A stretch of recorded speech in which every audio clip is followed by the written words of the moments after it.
Have you ever had a job, or have you ever joined a video game or a sports team, and you just had the overwhelming sense that you were completely underqualified to be there? I often feel that with most things, but there's one moment that sticks out to me. I dare say it's the most unattractive moment of my life, okay? And I have a lot of cringy moments. It was a few weeks before Christine and I had our first kid, and there we were, just anticipating this new baby. We were so excited for months, and then all of a sudden, I was just sitting there out of nowhere, and I just started freaking out. And I started saying to Christine, "What are we doing? Like, I don't know how to be a dad. I can hardly take care of myself. How do I take care of another whole human being? I'm just a kid. I'm just a kid. How does a kid take care of another kid?" And then I don't remember Christine's reaction, but if I was her, I'd be like, ew, like what? What just happened? Who are you? Why am I married to this guy, right? But that was just all my deep fears and insecurities spewing out, okay? Feeling underqualified, terrified of the unknown world of parenting. And then 3 kids later, I still have that feeling, okay? Sometimes, not all the time. I share this story because everyone has had this experience of feeling like an imposter. Okay? And it is especially common for Christians. And it's actually the number one reason I get for why people decide against baptism. It's a sense of, oh, I'm not good enough to follow Jesus. I don't know what I'm doing. I still struggle with sin. He wouldn't want me. But today we are looking at the perfect story to address this. And it's about a guy named Joshua in the Old Testament. Before we even actually reach the book of Joshua in the Old Testament, we have a lot of stories about him. So just a quick recap. He was born and raised in Egypt as a slave, and then he was sent into the unknown land as a spy to scout out the other nations. He was a soldier fighting wars. He was Moses' aide, so I imagine he's like the head secretary for Moses. And then when Moses died, he was appointed as Moses' successor. So that's a pretty impressive resume, okay? Slave to spy to soldier to secretary to successor. Really accomplished guy. And the moment he took over leadership, this is the first thing God says to him. Now let's read from Joshua 1, 2-9. "Moses, my servant, is dead.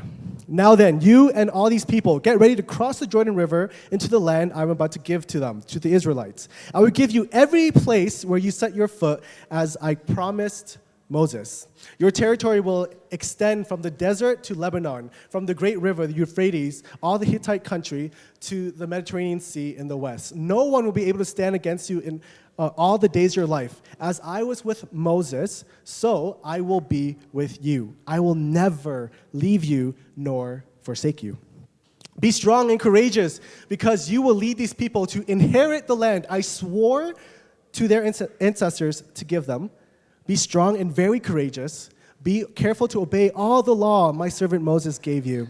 Do not turn from it to the right or to the left, that you may be successful wherever you go. Keep this book of the law always on your lips. Meditate on it day and night, so that you may be careful to do everything written in it. Then you will be prosperous and successful. Have I not commanded you? Be strong and courageous. Do not be afraid. Do not be discouraged, for the Lord your God will be with you wherever you go." In this passage alone, God repeats something 3 times. Did you catch it? 3 times. If you didn't catch it, it's right here, okay? Be strong and courageous. The Bible isn't like us, okay? It doesn't just repeat things to try to hit a certain word count, right? Its writing style is very efficient, and it's very well thought out. And so for it to repeat something 3 times, it's like highlighting it. It's like bolding it. It's like screaming, be strong and courageous. Now, why does God emphasize this so much? First off, I think there's a pastoral element to his words here. I mean, just a few verses before our passage, at the end of Deuteronomy, we read about Moses, and it says Moses is literally like the greatest prophet ever, the greatest man of God ever. He hung out with God face to face. And for Joshua to take over, those are huge shoes to fill. And so I'm sure Joshua felt all sorts of underqualified and imposter syndrome.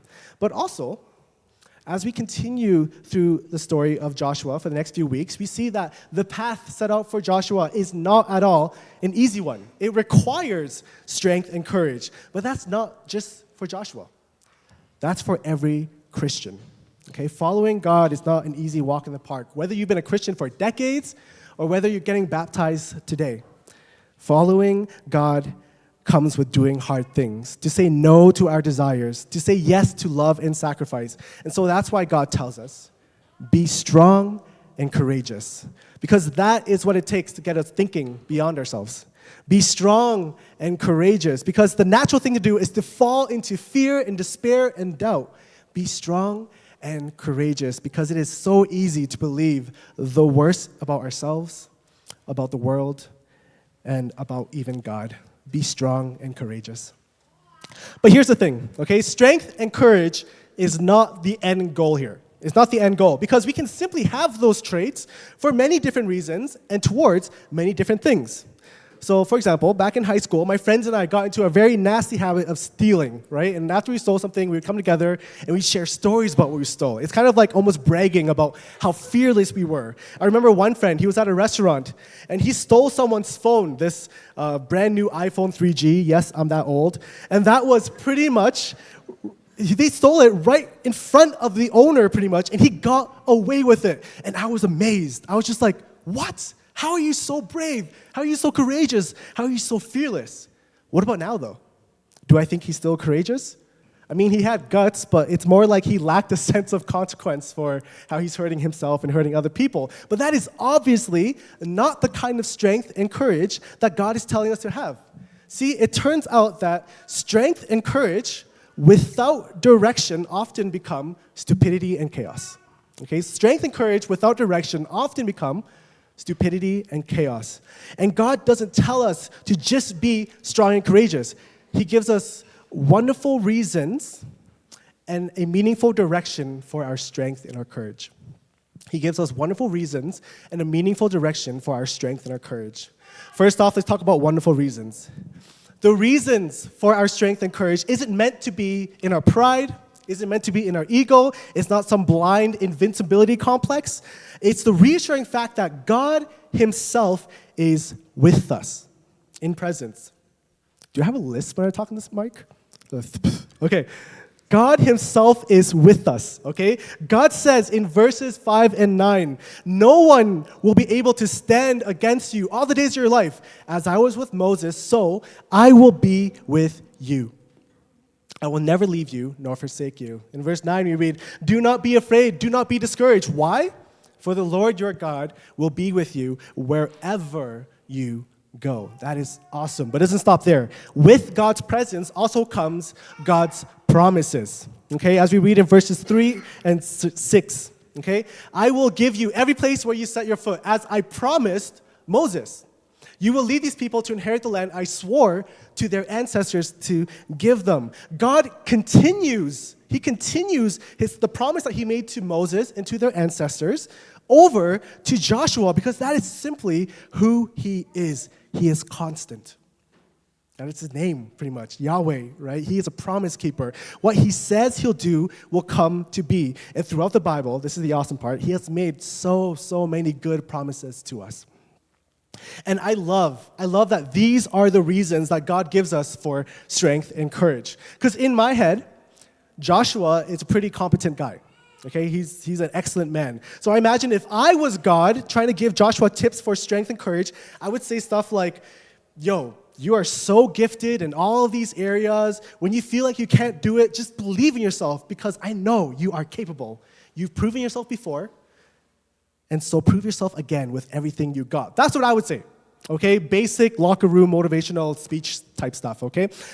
God doesn't even touch that here, right? Those reasons are like tiny molecules compared to the universe-sized reason that God offers. See, it's not about Joshua and his abilities or past successes. It's all about God. It's about who he is, what he said, and the fact that he is with Joshua and his people. And that is genius, okay? It's genius. I love that, because one truth you cannot escape is that the moment you find yourself in your abilities and your accomplishments, you will inevitably one day find yourself in your failures and your flaws, okay? If you live for people's praises, you will die by their criticisms. If success is what gives you life, failure will bring you death. But if you find yourself your life foundation in God, that will never change. So whether you have these valuable skills or whether you lose them all in an accident or something, whether you have support from everyone you love or whether nobody is on your side, you will be okay. Because the one thing you've built yourself on, you can never lose, God. And us specifically, we have much more confidence than Joshua because in the light of Jesus, we know much more. As Paul says in Romans 8, if God is for us, then who can be against us? He who did not spare his own son, but gave him up for us all, how will he not also along with him graciously give us all things? Jesus is the ultimate symbol of God's loyal love for us. He's like the deposit, like guaranteeing what God promised he will make happen, right? He is like 120% committed to us, committed to being with us. And so we have very good, very deep reasons to be strong and courageous. God is with us. And he is bringing out the best for all those who love him through all things, the good, the bad, and the ugly. But we don't just have wonderful reasons for strength and courage. We also have a meaningful direction for our strength and courage. Let's just reread verse 8. Keep this book of the law always on your lips. Meditate on it day and night so that you may be careful to do everything written in it. Then you will be prosperous and successful. So if you look at that, there's a clear order of how we are to relate to God's words here. Okay? The first is to meditate on God's words. Meditate on it day and night, to always keep it on your lips. What does that mean? It means that we are constantly to ponder on the things of God, to ruminate about who he is, love, joy, peace, protector, servant, creator. We sink his character and his vision for a good life that we learn from the Bible deep into the very depths of our hearts so that at our very core, the things that are truly important to God eventually become truly important to us. But the hope is that through meditation, we can do everything written in God's words. As we embody the ideas of God, we will love him. Okay, we will learn of his love and we will love him back.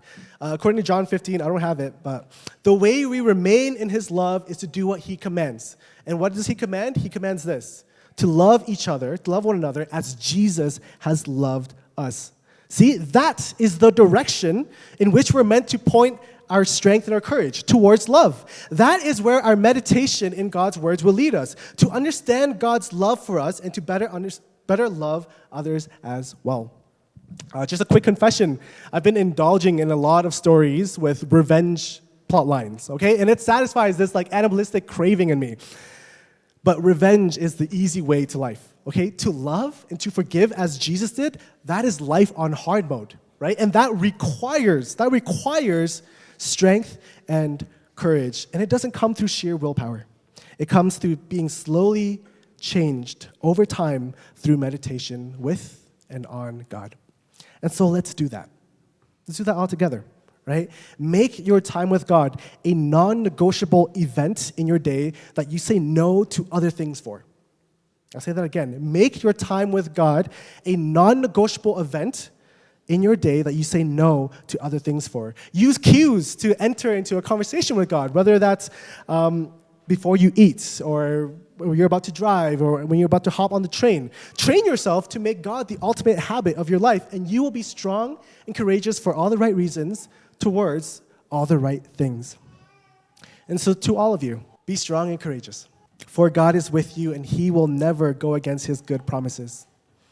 Be strong and courageous, putting in your everything towards the things of love. That is where you will find life. Or as our passage says, that is how you truly prosper and find success.